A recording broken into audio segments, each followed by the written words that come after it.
ନୂଆପଡ଼ା ସହରର ପ୍ରଥମ ସ୍ୱୟଂଚାଳିତ ଟ୍ରାଫିକ୍ ନିୟନ୍ତ୍ରଣ ସିଗ୍ନାଲ ପଏଣ୍ଟ ଏକତା ଛକରେ ଉଦ୍ଘାଟିତ ହୋଇଛି।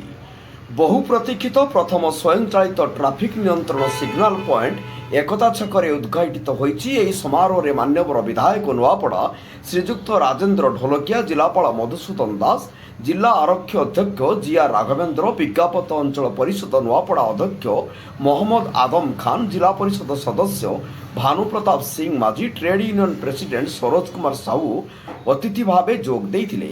ପ୍ରଥମେ ଅତିଥିଗଣ ନୂଆପଡ଼ା ଜିଲ୍ଲାର ବରପୁତ୍ର ସ୍ୱର୍ଗତ ଘାସିରାମ ମାଝୀଙ୍କ ପ୍ରତିମୂର୍ତ୍ତିରେ ପୁଷ୍ପମାଲ୍ୟ ଅର୍ପଣ ପୂର୍ବକ ସେମାନଙ୍କୁ ଶ୍ରଦ୍ଧାସୁମନ ଅର୍ପଣ କରିଛନ୍ତି। ଏହାପରେ ଫିତା କାଟି ଏହି ସ୍ୱୟଂଚାଳିତ ଟ୍ରାଫିକ୍ ନିୟନ୍ତ୍ରଣ ସିଗ୍ନାଲ ପଏଣ୍ଟକୁ ଉଦ୍ଘାଟନ କରାଯାଇଛି।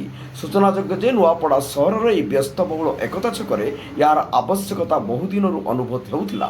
ଜିଲ୍ଲାର ସଡ଼କ ସୁରକ୍ଷା ବୈଠକରେ ଜିଲ୍ଲାପାଳ ଏସ୍ପି ବାରମ୍ବାର ଏହା ଉପରେ ଗୁରୁତ୍ୱ ଦେଉଥିଲେ। ବିଜ୍ଞାପନ ଅଞ୍ଚଳ ପରିଷଦ ନୂଆପଡ଼ା ଦ୍ୱାରା ଏହି ସ୍ୱୟଂଚାଳିତ ଟ୍ରାଫିକ୍ ନିୟନ୍ତ୍ରଣ ସିଗ୍ନାଲ ପଏଣ୍ଟ ସ୍ଥାପିତ ହୋଇଛି। ନୂଆପଡ଼ା ଜିଲ୍ଲାରୁ ପରମେଶ୍ୱର ମେହେରଙ୍କ ରିପୋର୍ଟ, ଜନତା ଏକ୍ସପ୍ରେସ୍।